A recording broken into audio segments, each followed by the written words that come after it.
19장 1절부터 7절까지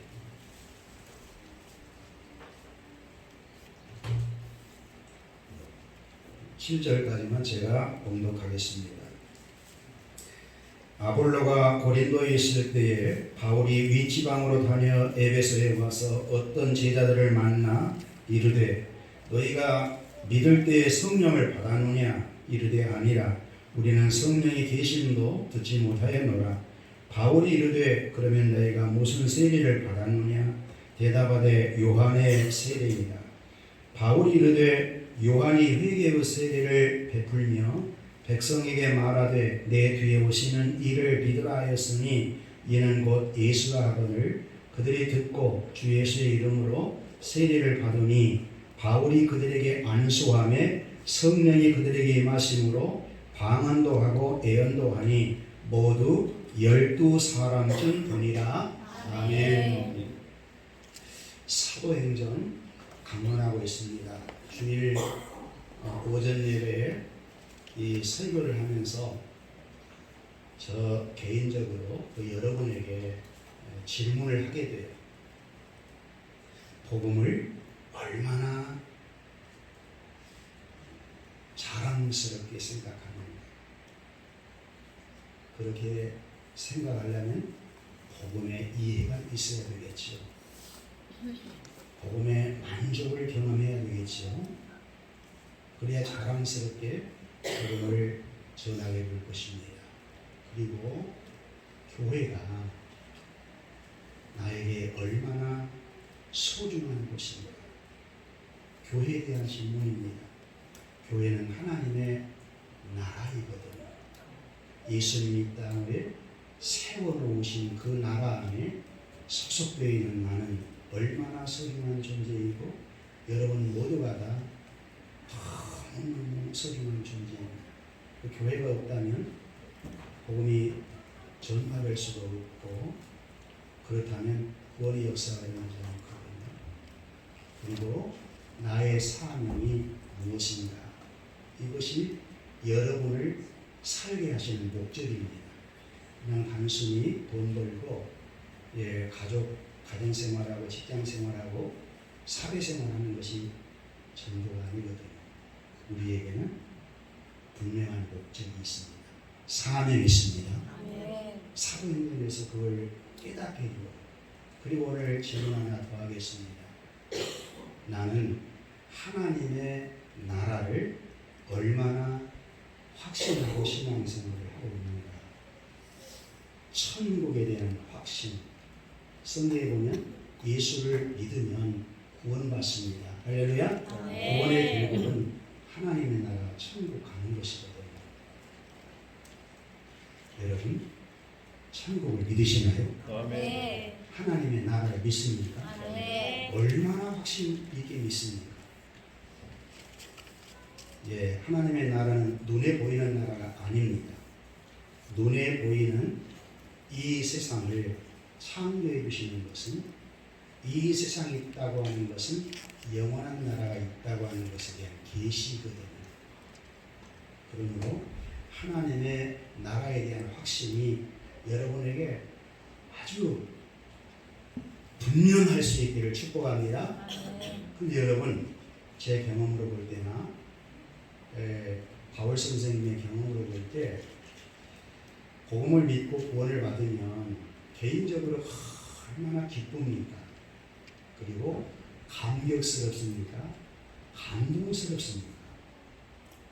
그래서 복음 때문에 행복합니다. 그런 고백을 간증을 할 수밖에 없어요. 그런데 또 한편 내 마음의 한편에는 큰 근심과 고통이 따라요. 정말 천국이 있다면 지옥이 있을 터인데 나는 구원받아 천국 가니 좋은데 내 남편, 내 아내, 내 자식, 내 가족 식구들 복음을 불신하다가 죽으면 영원한 지옥 가는데 그 고통이 얼마나 심할까? 라는 생각을 하면 마음에 큰 근심이 있게 되고 고통이 따를 수밖에 없다는 것입니다. 제가 제대 6개월 남겨놓고 병원에 누워있는데 지푸라기라도 잡고 싶은 심정이었습니다. 모 병장이 장하사님 저 따라 교회 한번 가지요. 자네나 잘 다니소. 장하사님 예수님을 믿어요. 그러면 혹시 알아요? 고쳐줄지. 그 말에 귀가 솔깃한 거예요. 그래가지고 따라갔다가 예수님 만나고 하나님의 나라 천국이 있는 것을 확신하고 너무 기쁘고 치료에 대한 경험도 있고 성령 체험하고 너무 기쁜데 한편으로는 엄청 근심이 돼요. 천국을 확신하니까 지옥이 있다는 얘기거든요. 그러면 우리 집에 할머니 계시는데 어머니 계시는데 이분은 일찍이 남편들을 잃고 외롭고 고독하고 힘들게 사신 분인데 이분들이 구원받지 못하고 영원한 지옥에 간다면 그 고통이 얼마나 심할까. 이 근심이 가만히 있게 못하더라. 그래서 군대에서 금식 기도를 하면서 하나님 이분들 꼭 믿어야 합니다. 얼마나 불쌍한 자들입니까? 긍휼히 여겨달라고 기도했어요. 그런데 또 고민이 생겼어요. 마을에 교회가 없거든요. 이분이 교회 가려면 교회가 있어야 되는 예배당이 없어. 그래서 하나님 우리 동년 농석구락 제 고향입니다. 거기다가 교회 하나 세워주세요. 그런데 여러분 6개월 이후에 제대하고 마을에 갔더니 교회를 개척해 놨어요. 할렐루야. 저 광주 계다시교회 나학수 목사님이 개척을 했더라고요. 얼마나 기쁘고 감격스러운지 할머니한테 청정하게 말씀드려서 할머니 내가 예수님 믿고 구원받아 제대에 나왔는데 할머니 부탁해. 아버지도 안 계시니까 손자 얘기 듣고 우리 교회 가자. 그랬더니 할머니가 네 이름을 절간에다가 새겨놓고 우리 집안이 좀 귀하거든요. 아버지가 독신이어서. 그래 지금까지 초파일만 되면은 비로 왔는데 할머니가 정성 들여온 걸 제가 압니다. 그런데 아버지 돌아가셨잖아요. 선영 잘 모셨는데 지금 형편을 보십시오. 그래 한참 동안 먼 산 바라보고 한숨 쉬고 그러다가 손자가 좋다고 하면 뭘 못하겠냐 하고 손자 따라 교회에 와서 신앙생활을 잘하다 하나님 나라 천국 가셨거든요.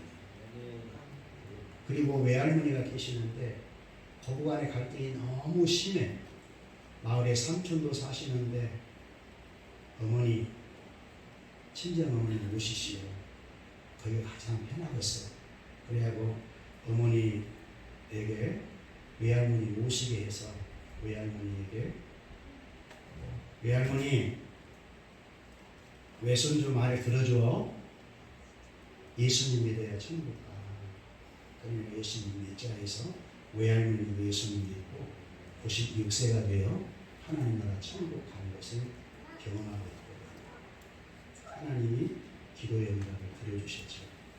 그러면 나의 간증인데 바울의 간증 한번 들어보십시다. 바울은 로마서 9장 1절부터 3절 뭐라고 하는가.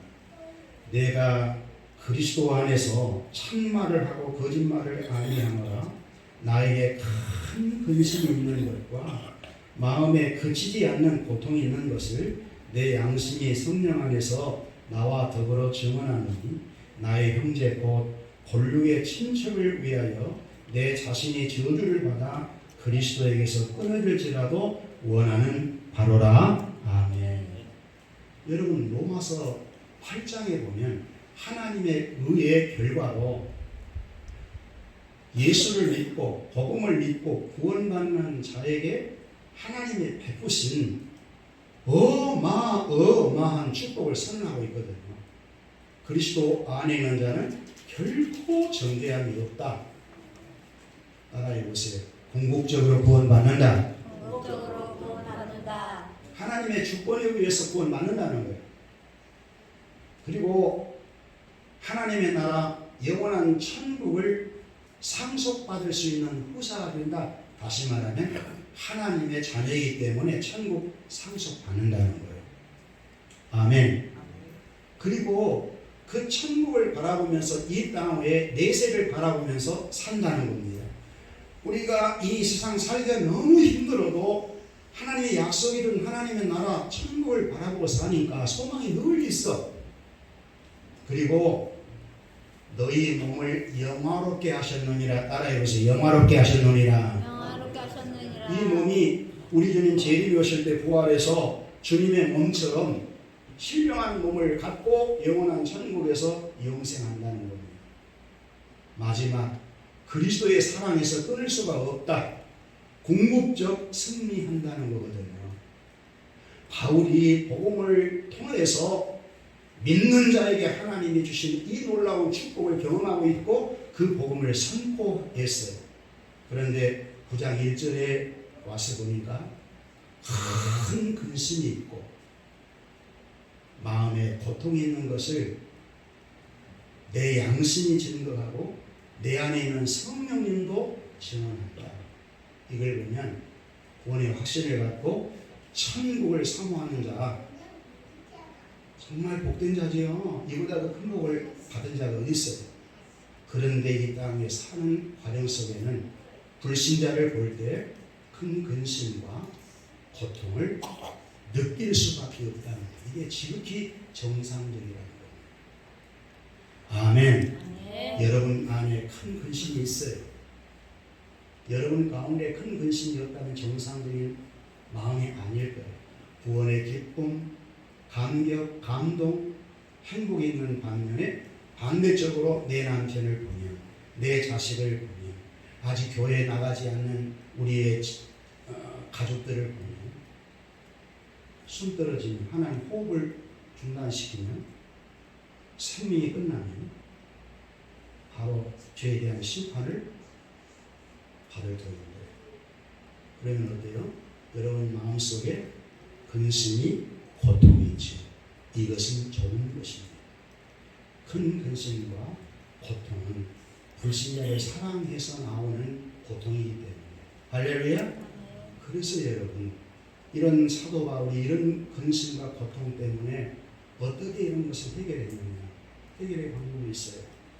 사명에 충성하는 겁니다. 할렐루야. 아멘. 사명. 하나님이 나를 이 땅에 창조하시고 구속해 주시는 목적이 있는데 그 목적이 무엇인가? 사명을 깨달은 거예요. 그래서 사도 바울은 사도행전 20장 24절에 보면 나의 달려갈 길과 주 예수께 받은 사명 곧 하나님의 복음을 증언하는 일을 마치려 하면은 나의 생명을 조금도 귀한 것을 여기지 아니하노라. 할렐루야. 복음을 전하다가 내가 순교를 한다 할지라도 복음을 전하는 일에 최선을 다하겠다고 하는 고백이거든요. 이와 같이 샘물교회 교우 여러분 모두가 다 여러분은 이 시대에 구원받고 복음을 전하라고 중생들 사명자들이라는 것을 잊어서는 안 돼요. 아멘. 할렐루야. 아멘. 사도행전 1장 8절에 보면 오직 성령이 임하시면 권능을 받고 예루살렘과 온 유대와 사마리아와 땅끝까지 이르러 내 증인이 되리라. 아마 사도행전을 강론하고 마감까지 말씀은 계속 여러분에게 들려드릴 겁니다. 4개의 복음서는 구약에서 예언된 메시아 예수님이 오셔서 구약에서 예언된 그 모든 언약을 다 이루시고 우리의 죄를 구속하신 구속주이심을 증언하고 있어요. 이분이 교회의 머리가 되신다. 교회의 기초가 된다는 얘기거든요. 그래서 4개 복음서는 그야말로 복음서지. 예수님 만나려면 4개 복음서를 읽고 공부를 해야 돼요. 사도행전은 머리 대신 예수 그리스도에 의해 성령이 오셔서 교회를 세우시는 말씀이거든. 사도행전은 단마디로 말하면 하나님의 나라, 교회를 성령이 세우시는 하나님의 말씀이다. 할렐루야. 네. 성령을 계시해주고 있습니다. 지금 예수님 시대가 아니에요. 오순절날 오신 성령님은 예수님의 약속을 이루십니다. 하나님은 언약의 하나님이시기 때문에. 그래서 사도행전 1장에 보면 예수님이 하신 약속 세 가지를 말씀드렸지요. 첫 번째, 성령 세례를 베풀 것이다. 내가 부활 승천에 가면 아버지로부터 성령 받아서 너희에게 성령으로 세례를 베풀리라. 약속입니다. 두 번째, 오순절날 성령이 오시면 권능을 주어서 예루살렘으로부터 시작된 복음 전파가 유대와 사마리아와 땅 끝에 이르러 따라합시다. 내 증인이 되리라. 내 증인이 되리라고 하는 것은 의지미래 동사로 주권을 주님이 가지고 성령님이 오셔서 믿는 자를 통하여서 복음을 전하여 할렐루야 영혼을 구원시키고 구원받는 자를 주님의 몸으로 소속시킨다는 거예요. 이 주님의 몸, 이것이 교회거든요. 교회는 건물이 아니에요. 여러분이 예배하는 이 곳은 예배당이지 성전이 아닙니다. 구약시대에는 예루살렘 성전이 매우 중요했어요. 그런데 그 성전을 죽으시고 부활하심으로 당신 몸으로 성전을 삼고 믿는 자 안에 성령님이 오셔서 믿는 자 안에 주님이 함께 하시기 때문에 성전이 되는 거예요. 성전은 예수 믿고 거듭난 성도들의 모임이 진짜 성전입니다. 할렐루야. 그래서 건물보다 더 소중한 것은 사람들이에요. 여러분 한 분 한 분이 얼마나 소중한지 몰라요. 목사님은 또 하나의 고통이 있어요. 하나님 큰 근심과 고통을 안고 하나님께 기도했는데 대부분 가족들을 다 구원시켰어요. 저희 형제 가운데서 장상복이라고 하는 서울에 있는 미션학교에 나왔는데 아직도 해차리하고 있습니다. 하나님이 부르신 줄 믿어요. 지금 부르려고 제수씨 팔목을 비틀어 놓고 돈도 잘 번다고 하더니 몸도 좀 못 쓰고 가까이 오는구나. 그런데 목사님이 26에 예수님 믿고 27에 신학 가서 28에 저기 청풍면 교회를 하나님이 가라고 해서 갔거든요. 사택도 없는데. 그런데 그때부터 교회에 대한 근심, 내 개인적인 것보다 가정보다도 어떤 면에 보면 교회에 그냥 내 마음을 다 들여왔어요. 청풍중앙교회, 노하중앙교회, 백안중앙교회, 노하중앙교회.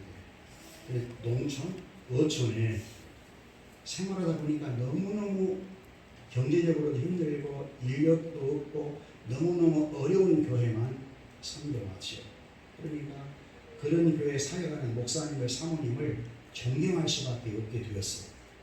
그리고 여기 와서 개척을 해서 지금 샘물교회가 되었는데 벌써 이제 한 30년 가까이 되잖아요.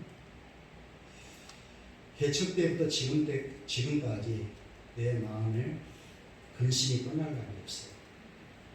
고통이 떠날 날이 없어요. 왜냐하면 성도는 하나하나 하나님의 구원받은 지체에게 나에게 맡겨주면 그 성도에게 있는 본인들이 내 것이 되는 거예요. 여러분의 고통이, 여러분의 아픔이, 여러분의 실제가 내 것이 되는 거예요. 다 실제로 여러분 뒤에 가서 도와주지는 못해도 그러니까 여러분을 위해서 각자 이렇게 기도할 때 아무개는 앞으로 어디 이런 모든 것들이 목회자의 그대로 전수됩니다. 그러니까 위에서 기도할 수밖에 없고 할렐루야. 교회를 잘 다니다가 병들거나 교회를 안 나온다거나 떠난다거나 심장이 무너지는 거예요. 어떻게 해야 될지 그냥 정신을 못 차릴 정도로 충격을 먹는 거예요. 이걸 볼 때 주님이 이런 충격으로 당신이 죽으셨는데 더 죽으라고 하는 것보다 더 죽여서 살리라고 그런 것보다 그렇게 받아들일 수밖에 없다. 우리 성도들은 편하게 생각하는 거지. 마음에 안 들고 교회 와서 짜증나면 교회 안 다니다. 여러분 목사님을 위해서 교회 다니는 것이 절대로 아닙니다. 나와 전혀 상관없어요. 목회자는 복음을 전하여서 여러분의 영혼을 살리고 할렐루야 천국을 소망하고 믿음으로 살아가도록 만들어주는 것이죠. 그러니까 여러분은 목회자에게 굉장히 고마워해야 돼요. 사모님에게 고마워해야 되고 목회자 가정을 안고 기도해야 되고 할렐루야. 아멘. 목회자 가정도 교회를 이렇게 세우다 보면 자유롭지 못해요. 고통이 따르는 것이 이만저만이 아니에요. 남 모르는 것들. 바울도 이런 고통을 얘기하면서 큰 근심과 고통이 있다. 무엇 때문이니까 형제, 자기 지체들, 골목 지체들, 더 나아가서는 이스라엘 백성들을 안고 고민을 합니다. 사도행전 20장 31절 차후에 설교하겠습니다만 에베소 교회의 성도들과 이별하면서 메레데성에서 장로를 청하에다가 고별 설교할 때 내가 너희들을 어떻게 목회했더냐 3년 동안 눈물로 밤낮 눈물로 목회를 했다. 정말 주님의 사로잡힌 자는 하나님의 나라를 위해서 충성합니다. 그래 할 수밖에 없어. 싹본이 아닌 이상은 목회자가 다 그런다고 봐요. 그리고 여러분 한편으로 보면 목회자를 불쌍히 여겨야 돼요. 긍휼히 여기는 마음을 가져야 돼요. 할렐루야. 아멘. 그래서 사도 바울은 예수님이 이방인들을 위해서 자기를 선택해서 복음을 전해라고 하는 줄 알고 이 복음을 위해서 결혼해야 될 것도 포기하고 어떤 면에 보면 복음에 미쳐버렸거든요. 예수님 자기가 되어버린 거예요. 사도행전 1장 8절의 말씀을 예수님이 언약하셨는데 오순절날 오신 성령님이 이루시기 위해서 예루살렘에는 베드로를 써서 복음을 증언하게 하잖아요. 오순절날 설교했더니 3,000명이 회개하고 안진뱅이를 일으켜 세우는 표적을 통해서 4,000명이 구원받고 플러스 뒤에도 5,000명이 구원받고 베드로는 예루살렘을 중심에서 사역할 수밖에 없어요. 무식하거든. 이방 땅의 복음을 전할 수 있는 형편이 못 돼요. 그리고 스데반 집사의 순교를 통하여서 예루살렘의 복음이 확 퍼지고 그 다음에 이제 온 유대와 사마리아 땅을 복음화시키기 위해서 성령님이 그리우십니다. 머리 대신 예수님이 약속해 주신 것을 오순절 아버신 성령님이 복음을 전하게 하는데 사람을 사용해요. 베드로가 계획을 세워서 하는 게 아니에요. 스데반 집사가 계획에 설명한 게 아니에요. 예루살렘 교회를 아주 하나님께서 핍박을 해버리니까 사도들 외에는 그분에 있을 수가 없어. 사도들 외에는 예루살렘 교회가 뿔뿔이 흩어졌지. 어디로 흩어졌겠어요? 유대로 흩어지고 전 세계로 흩어졌지. 하나님의 다 계획이 있는 거죠. 그리고 빌립 집사를 통해서 사마리아에 가서 복음을 전하여 교회를 탄생시켜요. 하나님의 약속된 말씀 그대로 이루어지는 것을 보게 되고 그리고 이방 땅의 땅끝에 복음을 전하려면 똑똑한 놈 세워야 하거든. 그러니까 사도 바울을 하나님이 불러낸 거예요. 안디옥 교회를 세우시고 거기에서 바울과 바나바를 1차 선교사를 파송을 해서 구브로 지중해 연안에 있는 곳에 복음을 전하여 교회에 세우고 그리고 피시디아 안디옥 터키 갑바도기아에 있는 데거든요. 복음을 전하여서 교회를 세우시고 거기가 이제 갈라디아 거기가 교회가 탄생되니까 갈라디아서가 그래서 기록됩니다. 이고니온, 루스트라, 더베 다 터키에 있는 곳이거든요.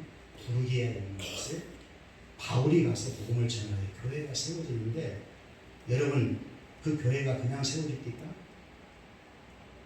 얼마나 박해가 심해. 구원받는 자리 있는 반면에 불신자들은 말로 다할 수 없이 유대인들이 핍박을 해요. 그런데 사도 바울은 왜 감수하느냐? 자기가 장본인이거든. 자기가 엄청난 핍박을 했거든. 그러니까 자기를 핍박하는 자들을 향하여 내가 과거에 그랬는데 할 말이 없는 겁니다. 복음을 모르면 그럴 수밖에 없지 하고 그들을 긍휼히 여기는 거예요. 할렐루야. 그런데 성령님이 아시아 쪽의 복음을 전하지 말고 유럽 쪽의 복음을 전해라 환상을 줍니다. 그래서 유럽으로 넘어가서 빌립보지 마게도니아의 표성 빌립보에 가서 복음을 전하여 빌립보 교회를 탄생시켜요. 그 빌립보 교회가 세워지니까 빌립보서가 검사들과 같은 빌립보서가 탄생되는 것이거든요. 핍박하니까 그곳에서 데살로니가로 옮기지 않아요. 데살로니가에 가서 복음을 전하니까 거기서도 엄청난 핍박이 있어요. 3주밖에는 못 있어요. 그런데도 교회가 개척됩니다. 그 교회가 나중에는 훌륭한 교회가 돼요. 거기서 핍박하니까 베레아로 내려갑니다. 내려간다고 할 때 승용차 타고 내려간 게 아닙니다. 그 당시에는 어떻게 다닙니까? 거의 도보 걷는 거예요. 얼마나 많은 거리를 걸었는지 몰라요. 거기서 신라와 디모데를 남겨놓고 아덴에 가서 설교하죠. 그 유명한 하나님의 절대주권 천지의 주제이신 우주를 만드시고 만물을 지배하시는 천지의 주제이신 하나님이시다. 그 유명한 설교를 하잖아요. 별로 덕질이 없었어요. 아덴에서. 그리고 내려와서 고린도 지역에 왔는데 그 유럽 나라의 고린도 지역이 로마 나라가 전 세계를 통치하고 있었으니까 유럽의 수도가 고린도의 아가야에 있는 고린도가 유럽의 수도였거든요. 많은 사람들이 모인 곳이죠. 사도 바울이 복음을 전할 때는 사람들이 많이 모인 곳에 회당으로 찾아가서 복음을 전하지 않습니까? 거기서 18개월 동안 목회를 하면서 굉장히 짭짤한 맛을 보지. 고린도 교회가 정말 명실공히 자랑스러운 교회로 개척이 되어 성장을 해요. 그리고 이제 그곳에서 내려와서 에베소에 들렸잖아요. 에베소는 아시아입니다. 터키 쪽이에요. 이 에베소가 또 중요한 것은 로마가 아시아 지역을 이렇게 다스릴 때 이 에베소가 항구 도시로 수도였어요. 우리나라 서울이 수도였던 것처럼 터키의 수도가 에베소에 있었다. 이곳에 이 앞전 시간에 그렇죠. 바울이 잠깐 루스드라와 아굴라와 브리스길라가 따라왔지요.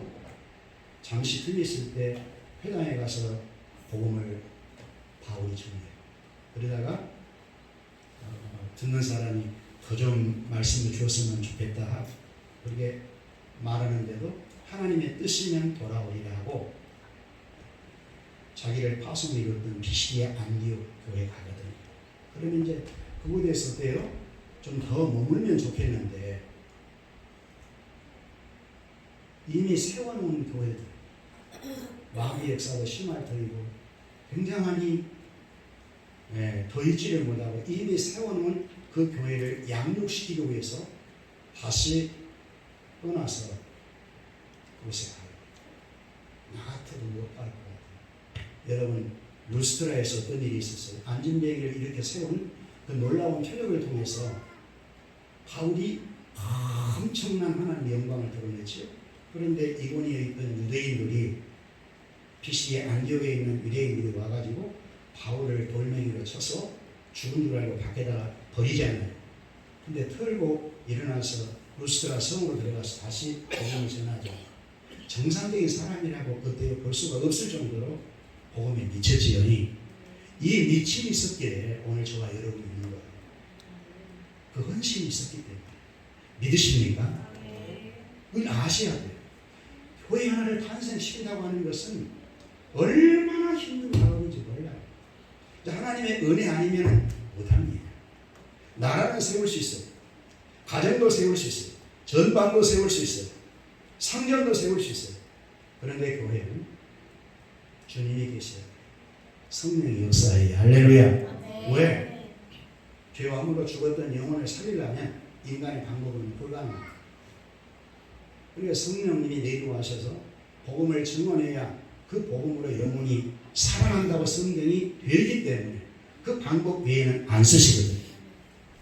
할렐루야. 그래서 오늘 본문에 보면 그 에베소로 다시 돌아와요. 돌아왔는데 이제 아볼로가 그 첫 사역을 했거든. 에베소에 사역을 하다가 고린도로 옮겼어요. 그러니까 이제 아볼로의 아마 제자가 있었던 모양이죠. 오늘 본문에 보니까 사도 바울이 제자를 만나 너희가 믿을 때 성령 받았냐? 라고 물어요. 그러니까 이거 굉장히 중요한 얘기입니다. 성령 받았냐? 나를 보세요. 목사님 밑으로 숙이지 말고. 그러니까 성령이 있음을 알지도 못했다. 그러면서도 믿거든요. 그러면 뭘 믿고 있냐? 요한의 세례, 회개의 세례. 요한은 마지막 구약시대의 선지자로 죄를 회개하라,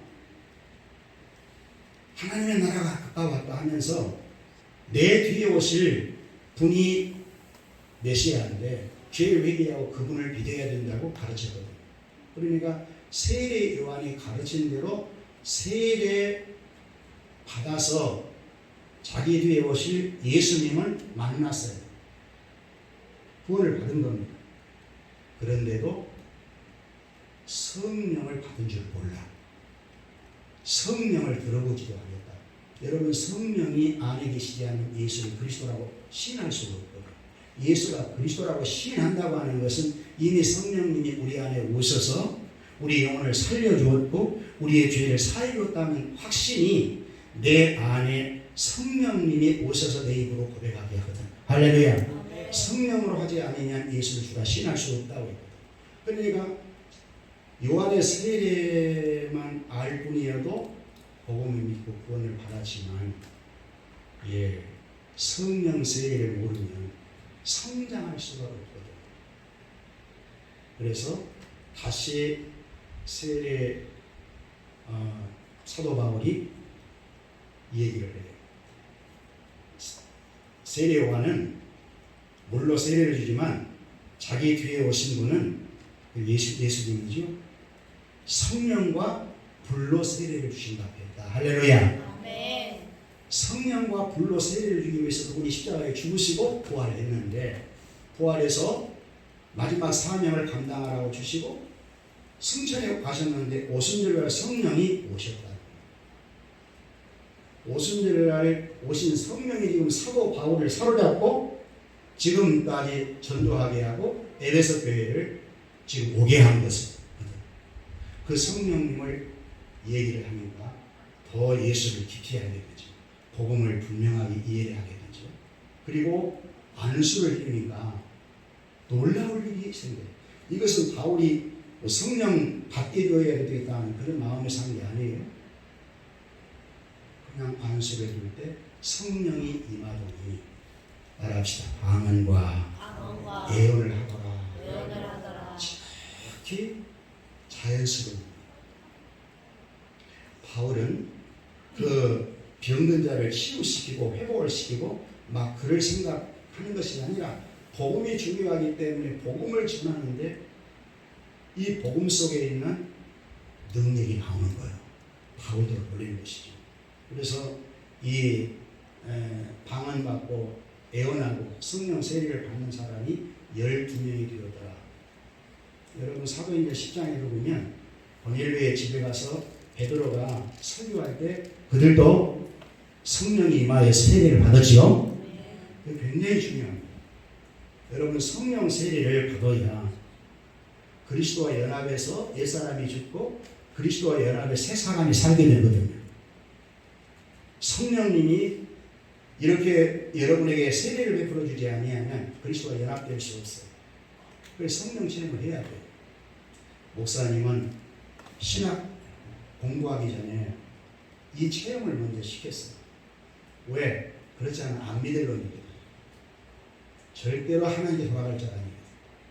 그러니까 강력하게 성령이 역사해서 내 육체에 있는 질병을 치료시키고 그리고 나를 완전 장악하고 있는 악귀 귀신이 나를 사로잡아 몰랐지요. 악귀들이 떠나가게 하는 그런 강력한 경험을 시켰어요. 우리 집안이 장씨 집안인데 1년이면 11번의 제사를 지냈거든. 그리고 얼마나 귀신이 파괴됐어요. 영적 싸움이 굉장히 심했죠. 그리고 난 이후에 성령 체험하고 나니까 이야 그렇게 달라도 다르니까 구름이 다르고 5월달 그 개나리꽃이 피어있을 때인데 기도하러 갈 때는 내가 아프니까 그냥 안경을 낀 것처럼 기쁨도 없고 소망도 없고 즐거움도 없고 백수도 없고 그렇게 나쁜 생각만 다 들었는데 성령 체험하고 난 이후에 동일한 장소에 개나리꽃들이 나를 위해서 춤을 추는 것 같고 저 떠가는 구름이 나를 위해서 있는 것 같고 할렐루야. 순간에 이렇게 차이가 나더라고요. 이런 능력은 지금도 여전하게 있어요. 할렐루야. 복음 자체에 있어요.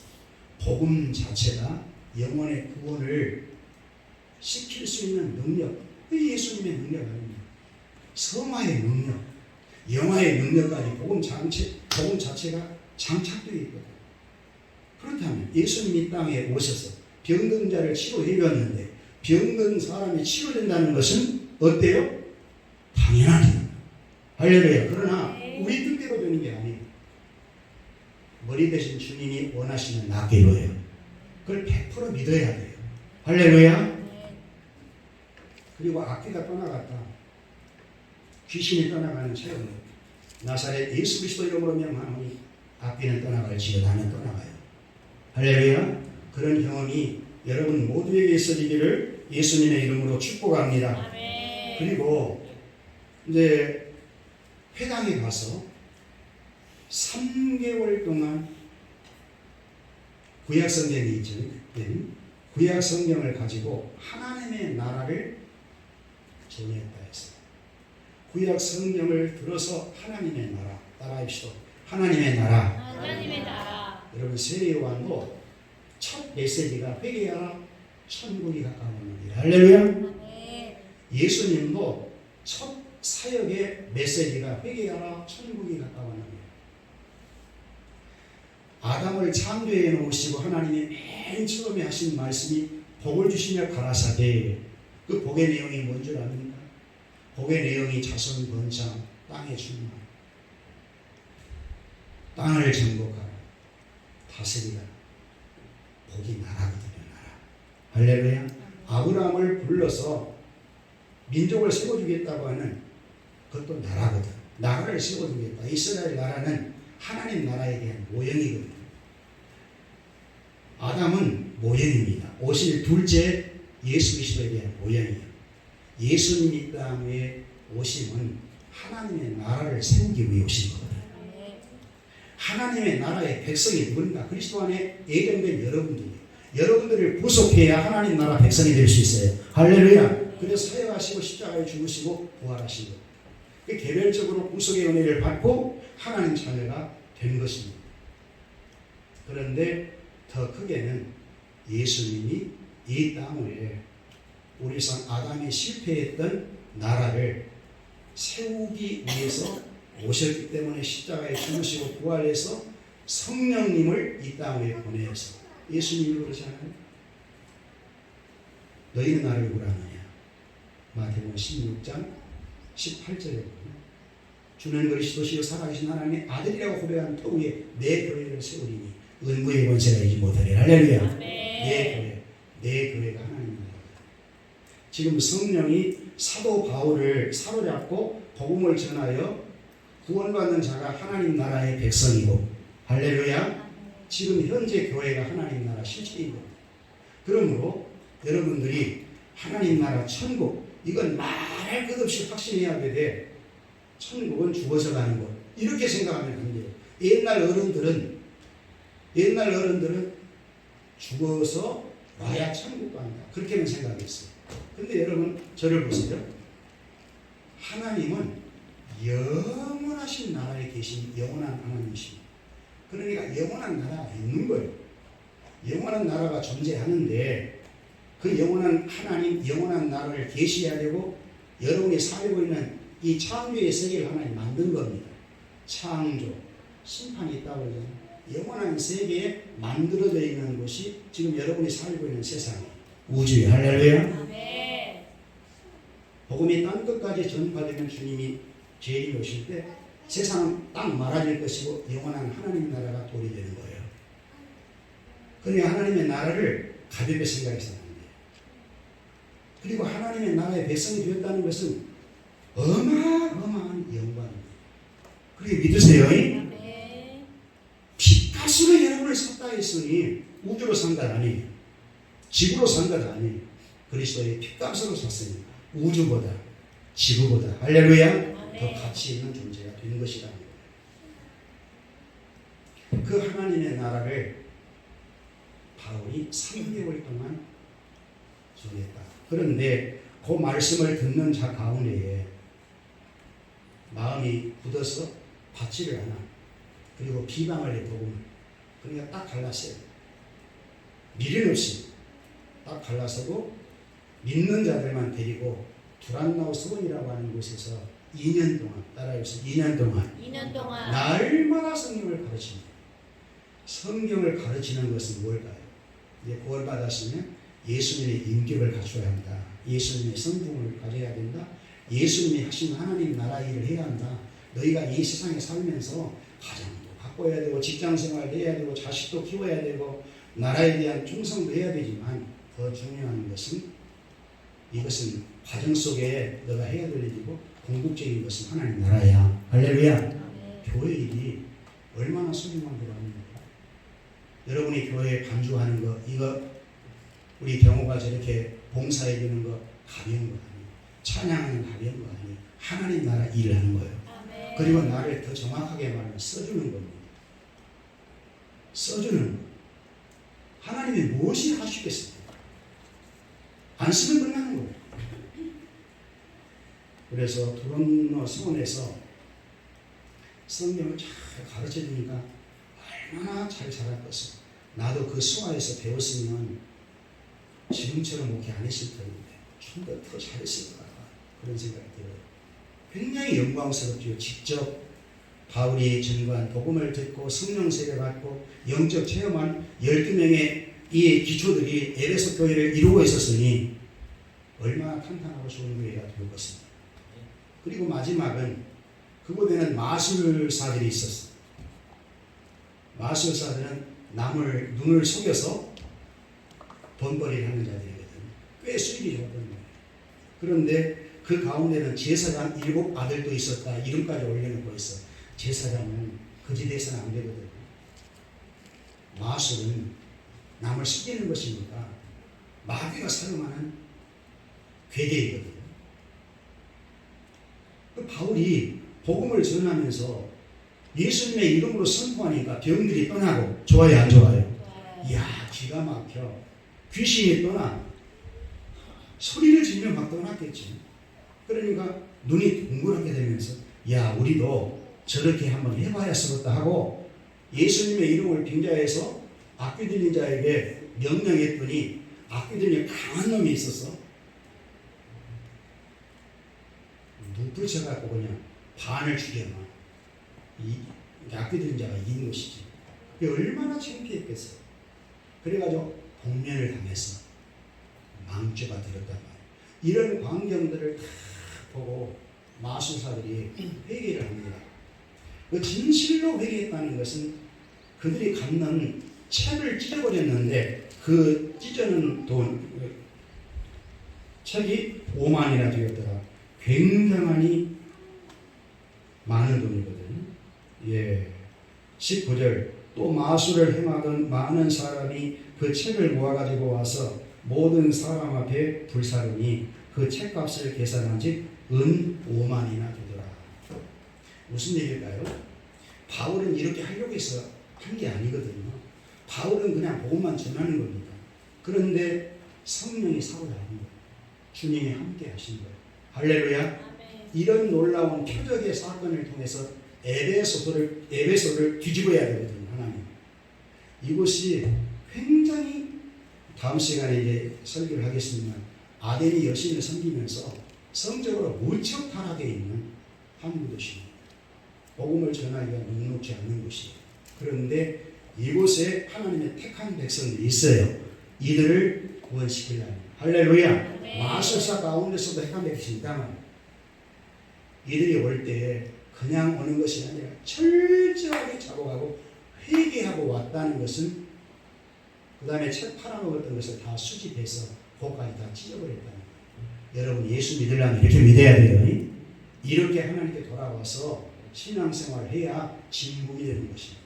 그것을 보여주는 거예요. 하나님이 에베소서에 왜 바울을 보냈을까? 에베소서에 갈 계획은 바울은 없었지만 하나님의 계획은 있었고 예수님이 약속하신 것을 성령님이 오셔서 사도들을 사로잡고 복음을 전하게 함으로 이런 구원의 역사가 일어나고 교회가 개척되고 할렐루야. 아멘. 그러나 인간적인 측면에서 볼 때는 얼마나 사도 바울이 훌륭합니까? 사도 바울을 따랐던 실라, 디모데, 아굴라, 브리스기라 우리 박수 한번 해드립시다. 이분들의 헌신이 있었기에 오늘 저와 여러분이 있는 겁니다. 여러분을 예수 믿어도 이렇게 편하게 예수 믿을 수가 없어요. 얼마나 예수 믿는 게 편합니까? 예배드리는 장소가 얼마나 녹록하게 좋습니까? 이 당시에 신앙생활에는 그렇지 않았거든요. 바울도 예배드릴 수 있는 처소가 없으니까 두란노 서원 이곳에는 도서관인데 강연도 하고 종교 집회하는 데가 아니에요. 이곳을 이용해서 말씀을 전하더라는 겁니다. 할렐루야. 아멘. 여러분도 예수님 만나 구원받는 자가 되었으니 이 복음을 전하는 사명자가 저와 여러분인 줄 알고 성령님께 쓰임받을 수 있도록 기도하고 할렐루야. 성령 체험도 좀 하시고 하나님 성령의 은사를 좀 주세요. 할렐루야. 네. 9가지 은사가 있잖아요. 성령의 열매 9가지가 있잖아요. 이거 성령님이 주시기를 원하시거든요. 이런 은혜를 갖고 이 힘든 세상에서 하나님의 나라를 바라보면서 정말 힘차게 신앙생활을 잘하는 저와 여러분 될 수 있기를 축복합니다. 아멘. 기도하겠습니다. 하나님 고맙습니다. 오늘 에베소서의 전